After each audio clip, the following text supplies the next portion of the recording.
Coming up on episode 49 of Fresh Freedom, the leftist lunatics are back to their old antics, riots in the streets, and reckless rhetoric to match. Rep. William Timmons joins us to break it all down.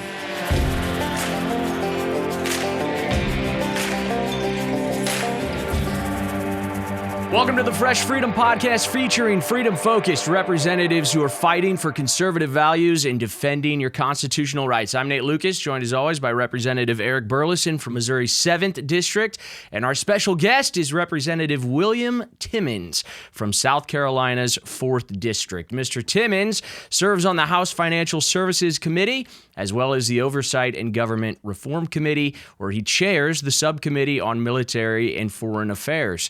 He's a former prosecutor and serves as a JAG officer and captain in the South Carolina Air National Guard. Mr. Timmons, Mr. Burleson, welcome to Fresh Freedom. Thanks for having me on.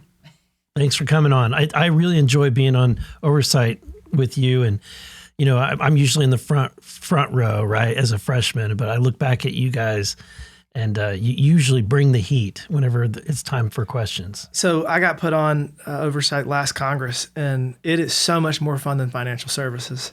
You know, it's back to my days of being a prosecutor, though. And I always say, if you're reading an Oversight, you're not doing your job.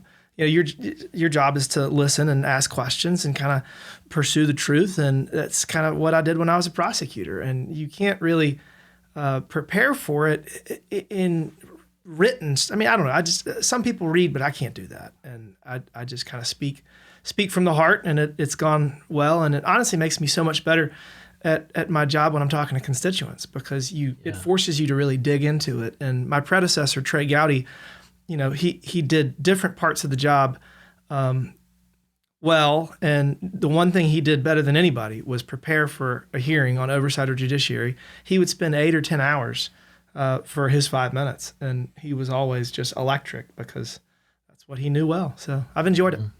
Yeah. Well, for those of us in the communication side of this whole thing, it's red meat in a lion's den for us. So it's great. I don't know if it's as much fun to be in the act and up there. To me, it's different than from what I'm used to. So as a Missouri legislator, you're not timed. You don't have 5 minutes, and that's it. You can ask a question, and then you can kind of mold their answer and kind of maybe later on jump back in and ask another question. And usually it's really, truly fact-finding. This is more it's like a rodeo. It's like the gate opens, you're on the bull, and you got to go with wherever that person is going to go and be ready to respond. Well, but just in the last year, I've had the NPR head admit that it is very problematic that 87 out of her 87 editors are registered Democrats. And she's like, yeah, it's a problem. I was like, oh, yeah, okay. And what are we going to do this week? We're going to defund NPR. It's kind of nice. And then I guess last year we had the director of the Secret Service. I walked her into a trap, and she basically got mad, and she was like, well, yeah, I guess you're right. And she resigned the next day. So, you know, it's fun stuff. Awesome. You can really impact policy. That video that you put on social media, I think I looked this morning, it had 25 million impressions. Hey, when you get, I always do this. People say never ask a witness a question you don't know the answer to. I do that all the time, but I think I know the answer to it. I think I know what they're going to say, but I don't know what they're going to say. So you walk them into a little logical box, and then they can't get out of it. And that's what I did as a prosecutor when I was cross-examining witnesses, and that's what we do on oversight. It's fun. We're going to get in. There's a big hearing this week with sanctuary governors and some big names coming to Capitol Hill. But I'd like to start with, over the weekend, the riots in Los Angeles, which have just blown up. And once again, Democrats are touting these as peaceful protests. Kamala Harris had a statement out. And it just says here, demonstrations in defense of our immigrant neighbors have been overwhelmingly peaceful. It's just, how many times can they hit you over the head with the same bat? So it's funny because the Democrats used to control the legacy media, and now everyone has cut through it all. We get it from X or from, some whatever social media you're going to use, or whatever digital media that no longer has allegiances to the Democrat overlords. So, it's just comical for them to say that these are peaceful protests when you got videos galore of insanity, of, lighting, cop cars on fire, throwing rocks at, car after car after car with their lights and sirens on. in South Carolina, if you throw a rock at a convoy of law enforcement, you're going to get shot. Like, you're just going to get shot. Yes. And you know what? Because everyone knows that, they don't do it. It's weird how that works. What's that song? Try that in a small town. Jason Aldean, yeah. Hey, It's true. Glenn Beck had this tweet. He goes, the Los Angeles riots have been, quote, mostly peaceful, like the Titanic mostly floated, or like the Hindenburg mostly flew, or like Hiroshima experienced mostly moderate temperatures in 1945. It's just sick. It's really gross to just see how, like, it's been years, decades, it feels like, of these riots that pop up. And to see a city like Los Angeles go through this yet again, I mean, aren't we better than that as a country? Yeah, it's disturbing because it happened during the first years of Trump. I think it even goes back to George W. Bush. He had a lot of crazy protests, but it wasn't as violent as I think it's become. And it's interesting because the left kind of took a break and they became the party that was, going nuts after J6ers. But when you look at that situation, they threw the book at people who were just there, who didn't even go in the building, who maybe weren't even part of some violent protest. They were throwing the book at everybody, as opposed to just saying, "Hey, you hit a police officer, you're arrested." well, and everyone associated with January 6th that touched a police officer went to jail for years. So, Yes. I mean, and by the way, the president didn't pardon everyone. He commuted some sentences because he said, okay, that person did something wrong, but they were in jail for a couple of years. So they have done they've earned their position of freedom, but they're still a felon, and that's appropriate. So, again, I think that the Democrats are not going to appreciate how they're reacting long term. It's not going to age well. So, as a former prosecutor, what's the best way to go about this? Because if you've got in California, and the mayor, the police are not going to prosecute. The county is probably not going to do anything. They're all federal crimes. So the federal district attorney could step in. Yeah. So the U.S. attorney of California was appointed by President Trump. I'm assuming. I don't even know. But so there's a number of federal crimes that have occurred that will be prosecuted, and it will go above the district attorney of L.A. and the attorney general of California. They have no say in it, so they'll be held in federal prison. The bond rules are different. They'll probably be held until they get their hearing. Which, I mean, honestly, they very well could do the same thing they did to the January 6ers and say, we're going to keep you in here until we have your trial, which will be in a year or two. So, I mean, some of the stuff I've seen has just been horrific. So, I mean, a lot of these people will appropriately be held until they've had their day in court. That's our system. But the governor has nothing he can do about it because these are federal crimes and they're against federal law enforcement, and so they'll be held in federal prison. That's good. Your colleague Byron Donald said in 2016 they rioted over pipelines. In 17 they rioted over Trump. In 18 they caused chaos over SCOTUS and ICE. In 20 they rioted to defund police. In 24 they rioted over Gaza. In 25 they're rioting again. Have they made any ground whatsoever with these riots? Or you could probably draw it up. This is kind of what has hurt them in the election and losing a lot of ground with people who want to live in safe cities. There almost seems to be like that you've heard the phrase, the military industrial complex. There's almost like a leftist industrial complex for these protests because they're getting funded. These are not totally grassroots. Absolutely. No, I 100% think that they're being funded, and I think that this is going to be the first time that the Department of Justice and the FBI has the willingness and the capacity to actually investigate. So as they are arresting hundreds of people, they're going to be able to look into their bank accounts. They're going to be looking into their social media history, their cell phones. They're going to be able to follow the money and maybe determine RICO charges. Well, that's the thing. While it is illegal to do all of these things, it is also illegal to pay someone to do them. And if you pay 100 people to do something, it's even more illegal. So we're going to figure out who's paying people to do what, and we're going to get to the bottom of it, and we'll see where that leads us. It's just wild. I don't know where you go to peacefully protest and light vehicles on fire, throw rocks at police, law enforcement. It's a different brand of protest, I suppose. This is one of the governors who will be making their way to Capitol Hill for the the sanctuary governor's hearing on Thursday. This is J.B. Pritzker, Illinois, and let's just hear what he has to say about rising up. Never before in my life have I called for mass protests, for mobilization, for disruption, but I am now. These Republicans cannot know a moment of peace. They have to understand that we will fight their cruelty with every megaphone and microphone that we have. We must castigate them on the soapbox and then punish them at the ballot box. That's something.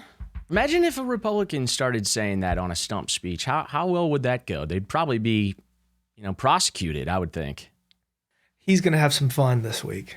I mean, my plan right now, if it even gets to me and it's enough time, but Tim Walz has said a lot of things similar to that. And there's just so many images of chaos, vandalism, just outrage, law enforcement being attacked, police cars being set on fire, all of these things. Like, is this the disruption you're referring to, Governor? Is this the disruption you're referring to? Do you think it's appropriate for someone to throw, rocks at vehicles traveling 45, 50 miles an hour? No. I mean, this is just, it's going to be a fun hearing. Yeah. Pull their own words and use it against them, Or what I'm thinking is asking other people, quote Pritzker and ask Governor Walz, would you say these words? Right? He probably would. I just think it's going to be a difficult hearing for them. And I don't think that we're really under control yet in California. So, I mean, if the chaos continues, I know that Trump has talked about bringing in the Marines. I mean, it's not out of the realm of possibility. And well, their rhetoric is clearly animating people. I mean, Trump faced 2 assassination attempts. At the same time, there's this kind of hateful rhetoric that's occurring and spurring people up.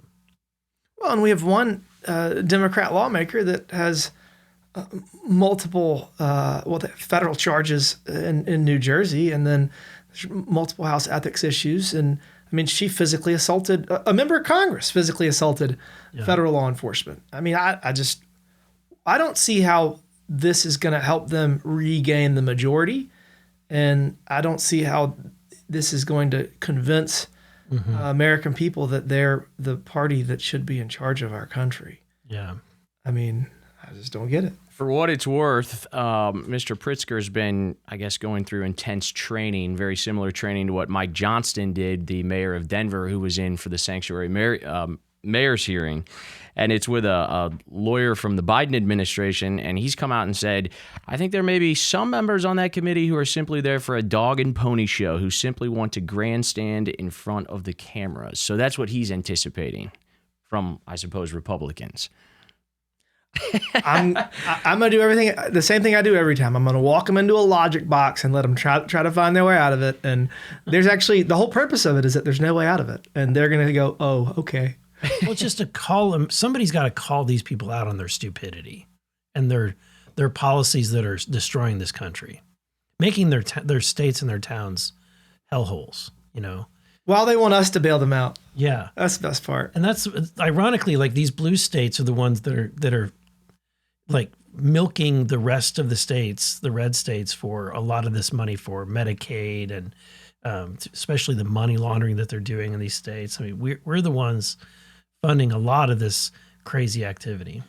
I think this is important. I always tell people that I think the government should and can help people that need help them get back on their feet. But the Democrats have created cyclical generational poverty that is dependent on the government. And it's actually immoral. It's immoral to create a system that people can't get out of. And I don't understand.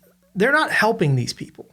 They're just not. They're actually hurting them. And so I think that that's something that we can do. We can create systems that facilitate, social mobility, that help people that are on hard times get back on their feet and get back to work. I mean, the Democrats don't want to do that. They want to just create a system that social safety nets are the only thing that a huge portion of our population kind of rely on to live, and they're not getting back on their feet. They're just it's generational poverty. And we need these people to get out into the workforce, right? Like we're at a time in which we're rightfully so saying, if you're here illegally, you need to go back home.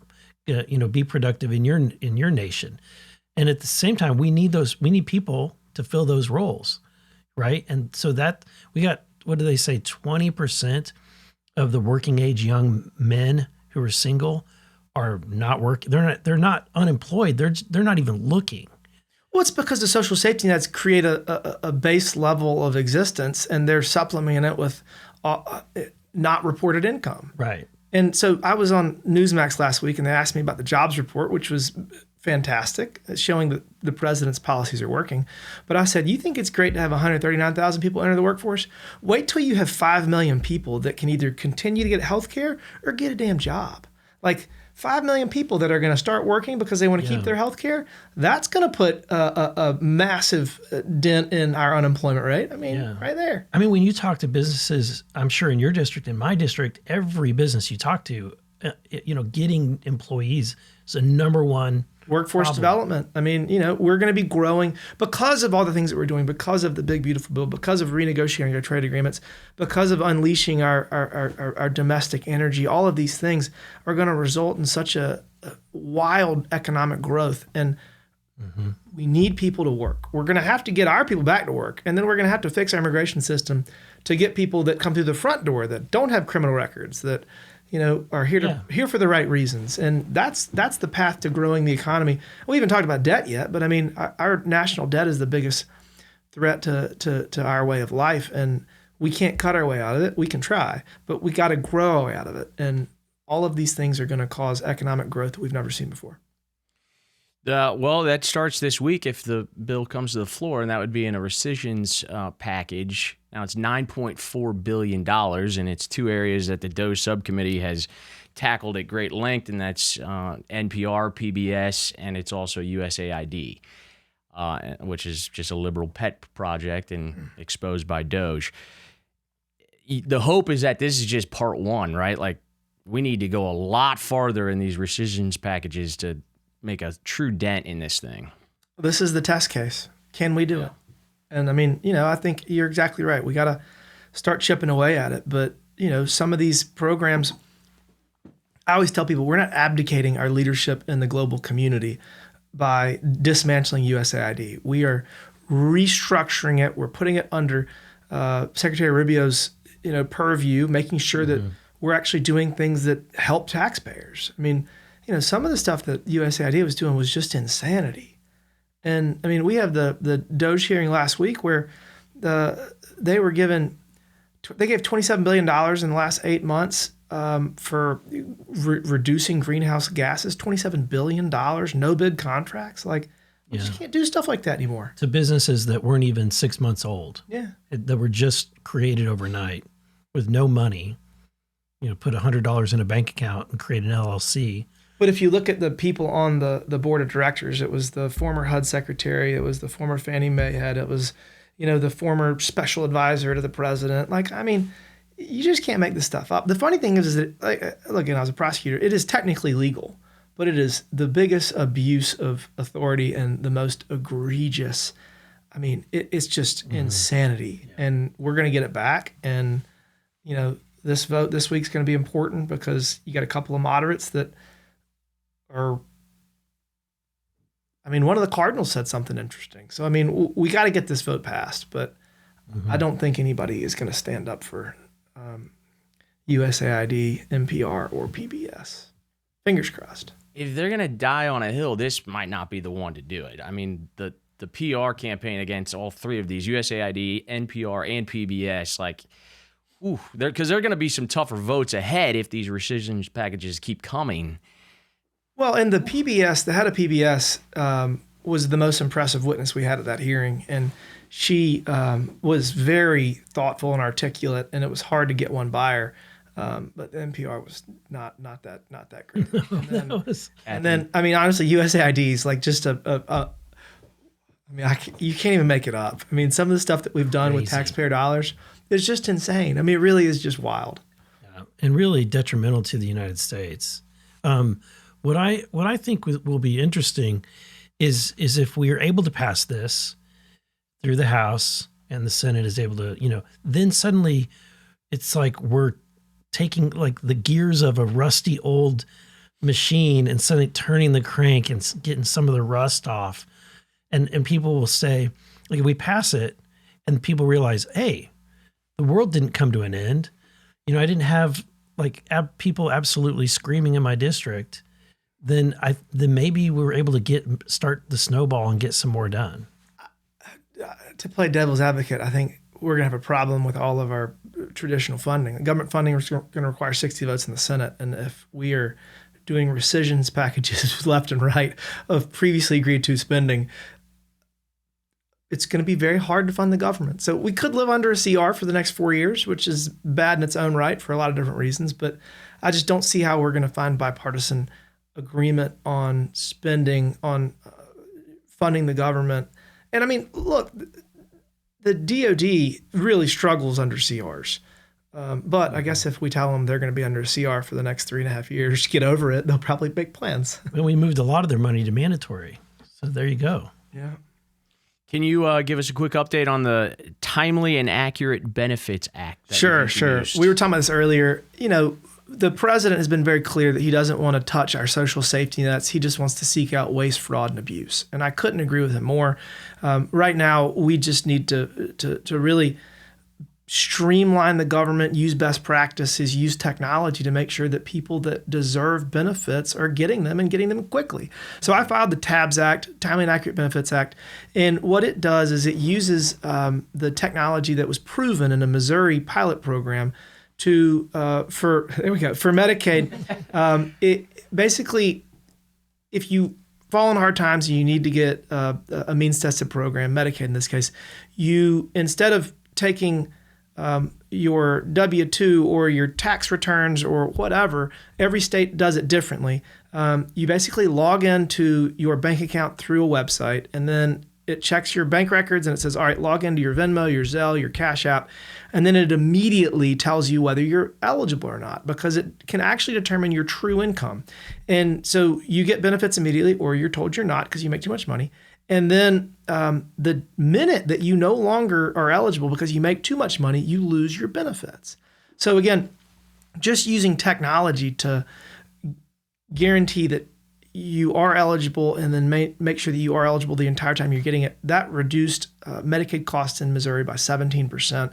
17% of $900 billion in annual Medicaid spending is $150 billion.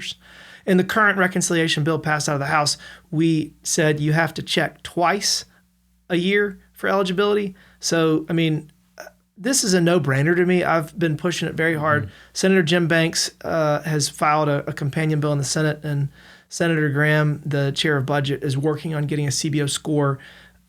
If it is written right and if it's scored correctly, this would save, I mean, between $1 and $2 trillion a year. Again, we're currently like 1.5 trillion in savings. So not to almost double the savings. And it's just so easy because I don't care, who you are or what your thoughts are. If you're not eligible for Medicaid, you shouldn't get it. That's right. Like, it's as simple as that. And I love the idea that this is a Missouri. This idea came from Missouri, and I know who it came from. It was a former colleague of mine, Todd Richardson, who was also a former county prosecutor, who served in the Missouri legislature, became the Speaker of the House, and then was termed out, and is now running our Medicaid program in Missouri, and he's very innovative. The crazy thing is that this technology was created because post-COVID, you had these gig workers that didn't have traditional income. And so they were applying to buy a house or buy a car, and they couldn't get approved for a loan because the underwriters didn't understand, the new world. Mm-hmm. And so Steady IQ is the company that did the pilot program in Missouri, and they had no plan to do this. They created this to get gig workers access to traditional funding from banks. Mm-hmm. And so they were like, well, wait, we can show that people make stuff so they can get a loan. We can also show people that they don't make stuff so they can get government benefits, social safety nets. And it has the potential to transform our society. And it wasn't even intended for it. This is secondary use of an emerging technology. And again, technology has to solve our challenges across the board. I mean, we've got so many problems, but this is just one example. I'm working on what I call tabs 2. And what that does is it uses, again, emerging technologies, not even emerging, existing technologies to confirm you are who you say you are. I mean, one of the biggest issues, we're not talking about Social Security right now because it can't be done in reconciliation, but the amount of fraud in Social Security is incredible. And it's like, it's organized crime. I mean, our systems are not designed to be as secure as they need to be. And so we're losing tens of billions, hundreds of billions of dollars in Social Security fraud. So what you do is you use tens of billions of data points to make sure that people are who they say they are. For example, my cell phone number, you can confirm that it has been in existence for 26 years using publicly accessible data. My email address, you can confirm that it was first used 19 years ago. And so like you can say, all right, William Timmons lives in Greenville, South Carolina and in Washington, D.C. part-time. So if somebody named William Timmons is trying to get Social Security benefits in Washington, that ain't him. And so like all of this stuff is publicly accessible. And so it's harder to write because it is a lot more complicated, but that technology, we could catch another, I mean, $50, $100, $200 billion annually in fraud. So, I mean, again, technology can solve all these problems. And, you know, a lot of people are trying ways to fix the tax code to make us competitive. And I've just taken on the cut within reason. Yeah, I love it. Music to a lot of people's ears. That's good stuff. I know we're out of time, but there is a congressional baseball game this week as well. You both are on the team. It's like America's pastime in the nation's capital. I understand ticket sales are crazy, and a lot of money has been raised for charities. I think you're the fastest runner on the team. I'm so fast that they keep creating rules that do not allow me to actually compete. I think I scored 6 or 7 runs in one inning 3 years ago. So 2 years ago, they said that you can only be a pinch runner once an inning. And I was like, all right, whatever. And now I'm not allowed to steal bases. So. You are not. No, this year, no one's allowed to steal bases. And I was very, whatever. It's a game for charity. There's no stealing. So if the ball goes past, or if the catcher drops the ball, you can steal a base. Oh, okay. And I was very upset about this. And, I'm still kind of upset about it, but, it is what it is. It is what it is. But I'm still going to score a couple times. Maybe you need to go back and like put on a fake beard or something, go out and look a little different. I don't know. No, it's not just me. There's no stealing this game. Oh, it's everybody. It's everybody. And I was like, that's not fun. Because the most fun about the congressional baseball game is the fact that we're not professional athletes and we all are going to do something hilariously unathletic at some point. That's right. And right. So, I mean, my first year, Denver Riggleman, he was trying to catch a ball. There's this photo. If you want to have some fun, Google Denver Riggleman congressional baseball. He did a flip and it was not flattering. But, there's always something fun. So just don't lose to the Democrats. You guys got to pull this one off. They lost Cedric Richmond. We'll never lose again. I can't wait. I think it's going to be a fun night. So, Mr. Timmons, great to have you here on the podcast with us. Thank you. Thanks for having me. Be sure to follow their official accounts on X at Rep Timmons and at Rep Eric Burleson. You can catch Fresh Freedom on Spotify, Apple, YouTube, X, and Rumble. Be sure to like, share, and subscribe. Stand strong, stay informed, and keep fighting for freedom.